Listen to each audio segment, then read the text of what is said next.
છે ને રક્ષાબંધનનું આયોજન રાખેલું છે. સમૂહ રક્ષાબંધન. ઓકે, સમૂહ રક્ષાબંધન ને હું એ ભાઈ હવે એવું કઈ નથી કરવું. હું સોસાયટીનો ચેરમેન હું ના પાડી દઉં કહી દે બધાને. તમે એકલા કયો ને એ નો થાય, બધા કે ને ઈ જ થાય. હવે બધાય તો કીધા રાખે હવે કે ગામની બેનો પાસે થોડી રાખડી બંધાવવાની છે, ઘરમાં પોતાની બેન પાસે રાખડી બંધાવવાની હોય. એવું કઈ ન હોય. આપણે છે ને સોસાયટીમાં નક્કી કર્યું છે કે બધા તહેવાર સમૂહમાં કરીને તો રક્ષાબંધન એ સમૂહમાં જ કરવાની છે. પણ સમૂહ રક્ષાબંધન હું કામ આપણે કરવું જોઈએ? બીજાની બેન પાસે બંધાવી જોઈએ રાખડી. પોતાની બેન ના મારા બબે બેનું છે.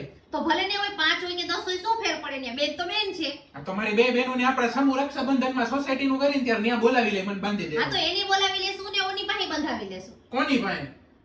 સીમા ભાભી.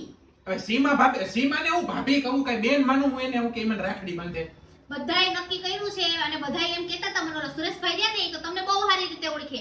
એણે કીધું કે બધાએ હા પાડશે પણ આ ના પાડશે આ. પણ ના જ પાડો ને હવે. આ સમૂહ રક્ષાબંધન ખાલી નિશાળોમાં સારું લાગે, કઈ સોસાયટીમાં સારું ન લાગે. હવે ના કરવાનું છે. મેં નક્કી કર્યું કે કરવાનું છે રક્ષાબંધન, એટલે કરવાની જ છે. પણ રક્ષાબંધન ઉજવવામાં મને વાંધો નથી, પણ મારી જ બેનું પાસે બંધાવવાની હોય રાખડી. એવું કઈ ન હોય. કાકા બાપાની પાસે જ બંધાતો હતો. સોસાયટીમાં બધી આપણી બહેનો દીકરીઓ જ કહેવાય. પણ કાકા બાપાની છોકરીઓને હું બેન કહું એટલે વાંધો ન આવે. આને હું ભાભી કહું એની પાસે કેમ મારે રાખડી બંધાવી? ભાભી એને કે તમારા ભાઈની ઘરવાળી થોડી છે તો ભાભી થાય છે, તો કયો છો? કહેવાથી કઈ ન થાય. આ તો અત્યારે આ પાડે તેને, બાકી રક્ષાબંધને જોવાય જાય. ના ના, આ રવિવારે તો સમૂહ રક્ષાબંધન રાખવાની જ છે.